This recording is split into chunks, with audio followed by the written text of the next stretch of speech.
California will have a redistricting initiative on the ballot. Madam Secretary, please call the roll. I care about the state of California, and I think that we should too. Now, this money is very important to me. It's personal, and I care about you. I know that. We all care. Aye. That's all we're asking for. Macedo. That's it. And it worries me. Bennett. Aye. Bennett. It truly worries me. Aye. Furman. Aye. Salache. Salache. Aye. Stephanie. Stephanie. Aye. Tongipa. No. Tongipa. No. It should worry everybody. That bill. That's all I'm asking for. I hear you. That bill passes 5-2. After watching the hearing and listening to how the Democrats respond to the conservative questioning and also to the rebuttals, I believe that the Democrats here in California, they don't really care what the hell they have to say, and in turn what we have to say.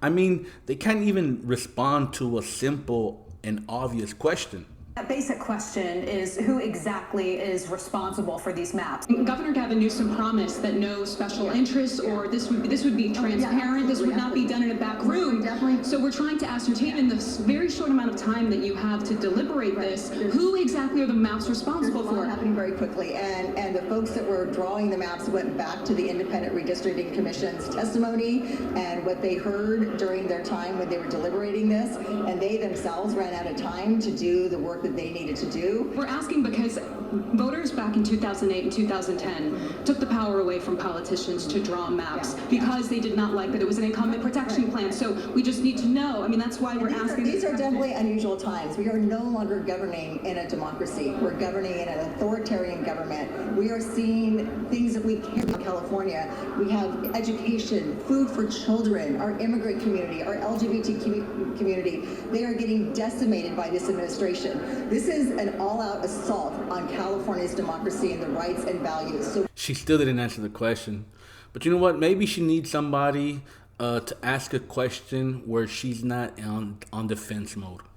State lawmakers involved in drawing the maps? Any state lawmakers at all? not to my knowledge. But who adjusted them last night at 8 p.m.? It was my understanding that they were by 8 a.m. they were out there. No, Monday there's an There was a collaboration, but we can get. Did you see it? Did you see how defensive she got when I believe her name is Nancy Zavala, when she asked the question? So did this committee meet then to draw the lines? I mean, we're just trying to ascertain who exactly is responsible for drawing these maps at this point. So the criteria has remained the same from the CRC. But you know what I'm going to do? I'm going to give her the benefit of the doubt, and maybe she'll answer the question with a direct answer. Is the state Senate elections committee redrew these maps? Like, you're ready to say that too? The Senate Rules Committee put these maps, the census tracks, onto the website. So legislators drew the maps? Can we say that to our viewers? Again, this was from CRC's criteria. Billions. Right. We need to know create the maps. Was it Paul Mitchell and Paul Mitchell strategy? It was input again from Shimoni. Madam Chair, California voters deserve who drew these maps. That's what we are asking. Don't they deserve to know who drew these maps? Again, this is the most transparent process in the nation. So then who drew the maps? This is the most transparent Can we ask a few questions? If you're interested in answering, can we ask a few other questions that are not exactly? If we're not going to get an answer, please. Even the other reporters got fed up with her bullshit, and it didn't even go good for the conservatives either. They were bullying and also silencing the conservative assembly members during this hearing, or at least trying. And to prove it, and for people can't say that I'm over exaggerating, take a look at this. We'll now move on to additional witnesses. They come up to the mic. Madam Chair, I make a motion to amend. Second. Amend what?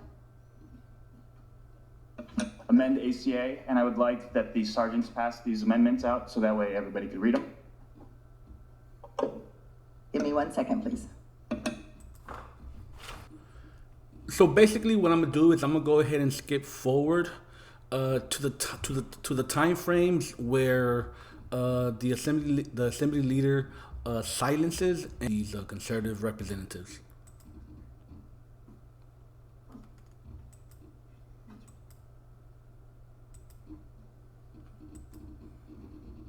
We're at 1 minute and 10 seconds, people. Are the amendments in ledge council form?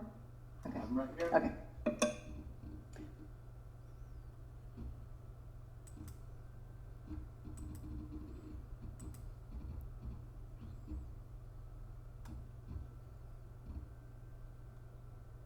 Staff to reanalyze the bill, constitutional amendment, or resolution. Just give me a second so we can answer your question here.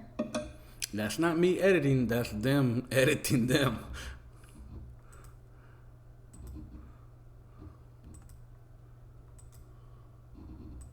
Author's amendment, so the rule you cited is not It relevant. says a member, does not say the author.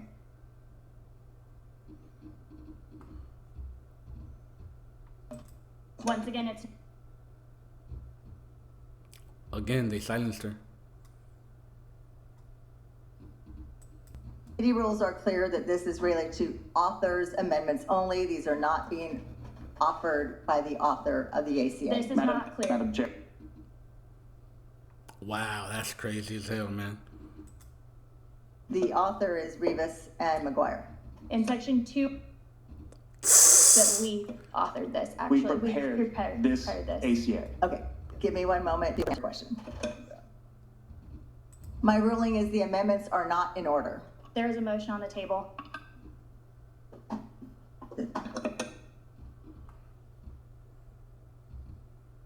And your motion is not in order as well. Madam Chair, I asked to read the amendments into the journal.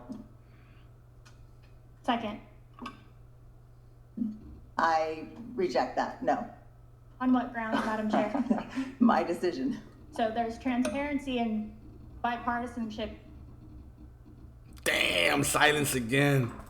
So I'm gonna go ahead and play a little bit more, but I feel like I really need to say this.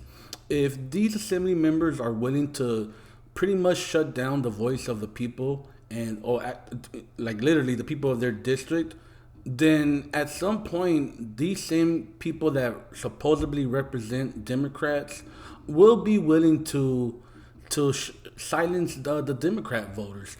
As you see here, the redistricting hearing is basically trying to overturn what we already passed into law.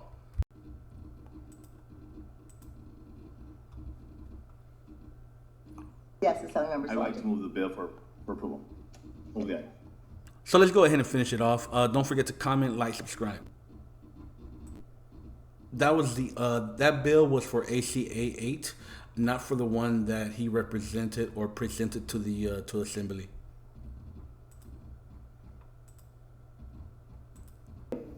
Okay, there's a motion and a second to amend ACA 8 to recognize Assemblymember Stephanie. That's how long it took for them to actually talk about what this guy was talking about. That's crazy. I didn't even notice until right now. But let's go. We are the motion is to lay the amendments on the table. So none of my colleagues are gonna read this before they vote on it. Correct, I just want to clarify. As it is, so I'm good. Madam Chair, we We just could make them better. we just I heard don't think they will. That was we obnoxious. both testimony from the author. We haven't even heard all the testimonies, so we're going to proceed with that motion. Wait a second, the whole thing is that this is about transparency and that you want fairness in this. We got the language at 8 o'clock. All we're asking is for our input to be taken. You didn't talk to me as your vice chair about this, so here's our opportunity, Madam Chair.